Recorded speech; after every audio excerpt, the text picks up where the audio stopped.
The Galactic Education Council had made their decision with absolute certainty. Humans were herbivores. The classification appeared in every xenobiology textbook across the known systems, stamped with the authority of 1,000 peer reviews. After all, the evidence seemed overwhelming. Humans had small canine teeth, lengthy digestive systems, and their home planet teemed with agricultural settlements. Clearly, they were gentle plant eaters who had evolved beyond their primitive. Past Dr. Zelith 9 had built her entire career on this assumption. As the head nutritionist for the Andromeda Preparatory Academy, the galaxy's most prestigious interspecies school, she took immense pride in her carefully crafted meal plans. Each species received precisely what their biology demanded. The crystalline vortex consumed pure mineral compounds, the gaseous nebulites absorbed atmospheric proteins, and the humans received the finest selection of fruits, vegetables, and synthetic plant proteins the galaxy could offer.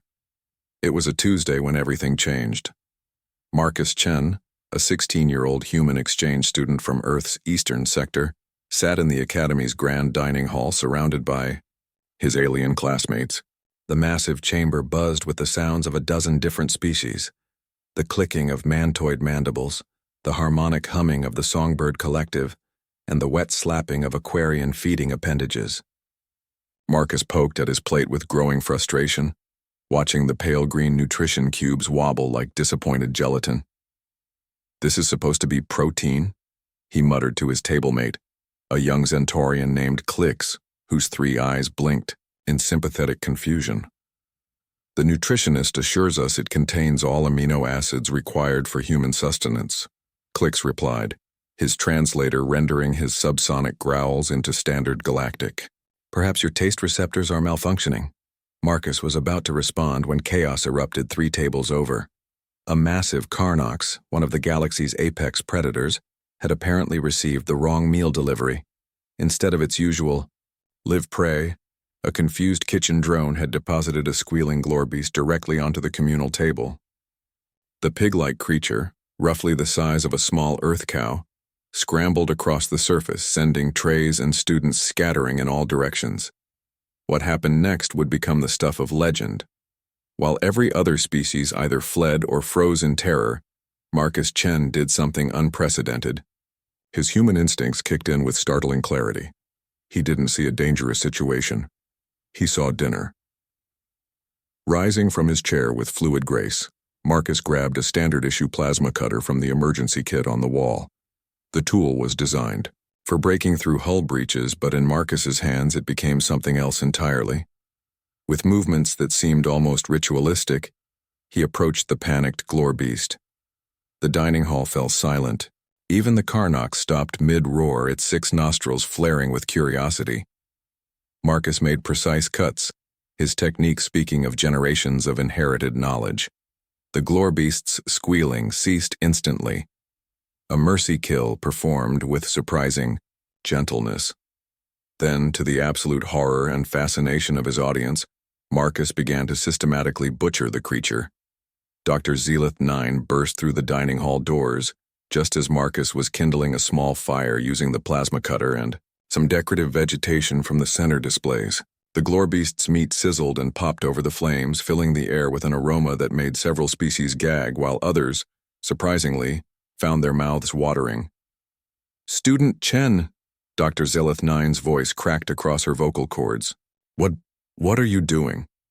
Marcus looked up from where he was carefully rotating the improvised spit, his face streaked with smoke but his eyes bright with satisfaction. "Making lunch," he said simply. "Real lunch." The doctor's specialized breathing apparatus wheezed as she processed what she was witnessing. "But humans are herbivores. The research clearly indicates—" "Research?"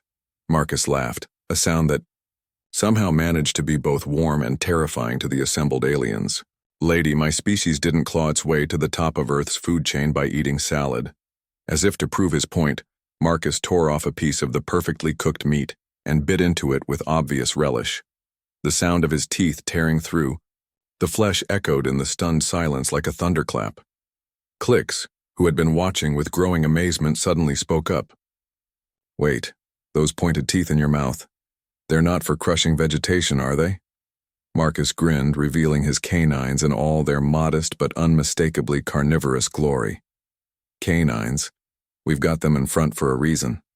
He took another bite, savoring both the flavor and the shocked expressions around him. Every human has them, even the babies. Dr. Zelith 9 felt her worldview crumbling like a poorly constructed hypothesis. But your digestive systems, they're so long, omnivores, Marcus explained patiently, offering a piece of the cooked glorbeast to his Zentorian friend, who accepted it with trembling appendages.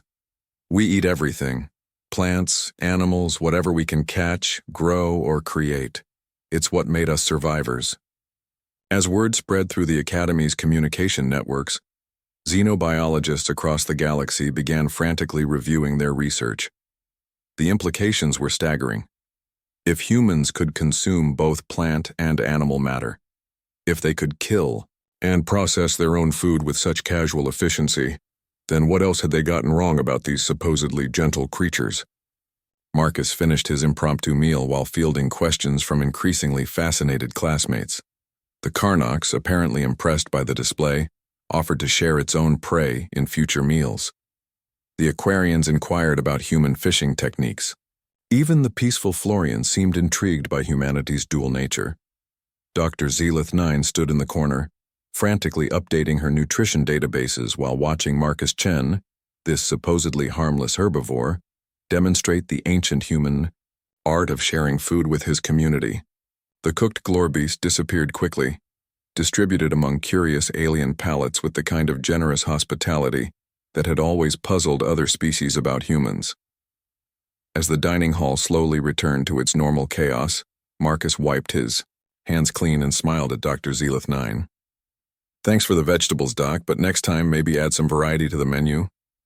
The next day, the Galactic Education Council issued its first major species reclassification in over 3 centuries. Humans were not herbivores.